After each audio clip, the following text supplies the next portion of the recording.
Picking a name for your little one is complicated, and while you might want to pick something that's melodic and beautiful, you should also make sure you do some research into just what your favorite name means. Some of the most beautiful names out there have pretty dark stories behind them, and that may or may not be a bad thing.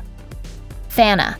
Thana has a compelling ring to it, a seldom heard kind of mysteriousness that sounds like it's right out of the ancient world. It is, and even though it might be beautiful and enigmatic, there's a reason it's reminiscent of Marvel's Thanos. Thana literally means death. The name is derived from Thanatos, an entity from Greek mythology who's both a neutral nature spirit and a demonic representation of death. If you still love the name, it's not all bad news. It also means praise in Arabic. There's also a bit of cinema infamy associated with the name, as Thana was the avenging feminist anti-heroine of Abel Ferrara's dark revenge flick, Miss 45. Actress Zoe Lund garnered widespread praise for her role, making Thana a favorite character among cult classic films.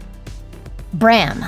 Though the name Bram is only a variation of Abraham and means nothing sinister in itself, it's become permanently associated with Gothic horror over the years. First and foremost, there's author Bram Stoker and Dracula to consider. No one will be able to look at your little Bram without thinking of this famous father of the modern vampire. Less familiar, although no less creepy, is Ichabod Crane's revival in Washington Irving's The Legend of Sleepy Hollow, Brom Bones. And even Abraham has ominous overtones. In the Bible, Abraham was called on to sacrifice his son Isaac to please God, although God stopped him from doing so at the last minute. Depending on your perspective, you may or may not want to pay homage to a man who nearly sacrificed his own son in the name of God. Thora. Popularized by actress Thora Birch of American Beauty and Ghost World fame, Thora is a Norse name meaning thunder goddess, and it's derived from the name of the male Norse god and Marvel character, Thor. It might refer to one of the sky's most violent phenomenons, but it's also proof that a dark, powerful name isn't always a bad thing. It's a wonderful, nature-inspired name. And if you want something even a little more unique, it has Norwegian, Icelandic, Danish, and Swedish variations. If you're going to name your baby girl after a goddess, why not choose a strong one who represents one of Mother Nature's most exhilarating displays of power? Samael.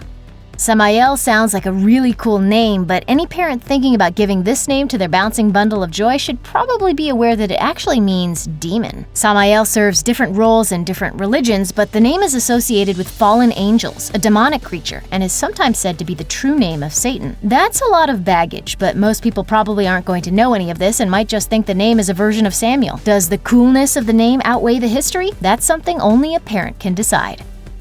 Mara. This lovely Hebrew name is unique and saw a boost in popularity thanks to actress Mara Wilson, but it has a rather ominous meaning. Bitter. Mara is a biblical name from the Book of Ruth, used when Naomi renounced her original name after tragedy. Heartbroken after the deaths of her husband and sons, she declared that in deference to her perpetual sorrow and bitterness, she wanted to be known as Mara. Moreover, Mara is also the goddess of death in Hinduism and a demonic entity in Buddhism. In Sanskrit, the word literally means death, so there's that to consider. But take heart, Mara is still a beautiful name, and your baby girl is certainly going to be an angel, rather than a vengeful entity from the depths. Probably. Deyanira. Lovely as it may be, Deyanira is a name that hails from one of the epic tragedies of Greek mythologies, and her name translates to man-destroyer. That man happened to be her husband, Hercules, and according to Greek lore, the centaur Nessus gave Deyanira a shirt soaked with the blood of a poisonous hydra. Nessus told her that if her husband were ever unfaithful to her or fell in love with another woman, that she should give him the garment to wear. Years later, Hercules did indeed fall in love with another. Deyanira gave him the shirt, which he could not take off, and it burned so badly he threw himself on top of a funeral pyre. This is the stuff great stories are made of, and if you can look past these dark mythological tales, it's truly a beautiful name.